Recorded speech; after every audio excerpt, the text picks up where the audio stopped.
প্রতিবারের ন্যায় এবারেও তপন ব্লকের গোপীনাথপুরে অনুষ্ঠিত হল ২৪ প্রহর ব্যাপী নাম সংকীর্তন মহাযজ্ঞানুষ্ঠান। এবারে ৩৪তম বর্ষে পদার্পণ করল গোপীনাথপুর দাসপাড়ার নাম সংকীর্তন অনুষ্ঠান।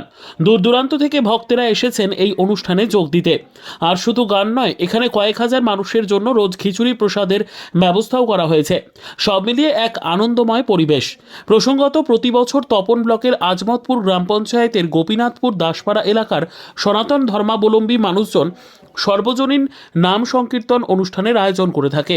4 দিন ধরে চলে তাদের এই নাম সংকীর্তন অনুষ্ঠান। বহিরাগত শিল্পীদের দ্বারা অনুষ্ঠিত হয় নাম সংকীর্তন অনুষ্ঠানে তপন ব্লকের কয়েক হাজার মানুষজন অংশগ্রহণ করে।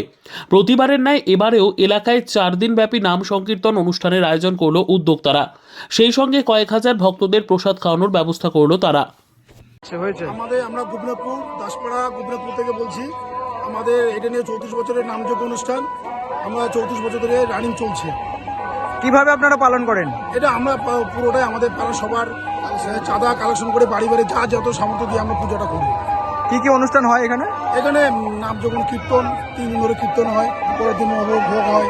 এখানে 4-5 দিন ধরে শুধু খাওয়া দাওয়া মণ্ডভোগ আমরা যেটা দিয়ে থাকি, মণ্ডভোগটা আমরা সারাদিন দিয়েই থাকি। 3 দিন ধরে সেই ভোগটা কেমন ভক্তদের সমাগম হয়? তোমার এখানে ম্যাক্সিমাম 15 থেকে 20,000, 4 দিন ধরে 15 থেকে 20,000 ভক্ত এখানে খাওয়া দাওয়া করছে। ঠিক আছে। আপনার নাম দাদা? আমার নাম বিজয় দাস। এখানে আর কি? আমি তপন থানা কুপাধোয়া গ্রাম থেকে এসেছি। আচ্ছা, কি করতে আসেন এখানে? এখানে নাম কীর্তন শুনতে আসছি। প্রতিবারই আসেন? প্রতিবারই আসি, এবছরও আসছি। কেমন অনুষ্ঠান হয়? অনুষ্ঠান খুব ভালো হয়, প্রত্যেক বছরই বাইরে থেকে সব শিল্পীরা আসেন।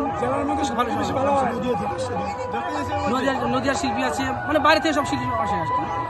নাম সংকীর্তনের পাশাপাশি কি এখানে খাওয়া দাওয়ার কোনো ব্যবস্থা থাকে? হ্যাঁ, প্রত্যেক ভক্তদের জন্য প্রসাদের অনুষ্ঠান আছে। প্রতিদিন 4 দিন 5 দিন ধরে মানে ভক্তদের সেবার আয়োজন করা হয়েছে আর কি। ঠিক। আপনার নাম দাদা? আমার নাম রথিন দাস। ব্যুরো রিপোর্ট, উত্তর বাংলা সংবাদ।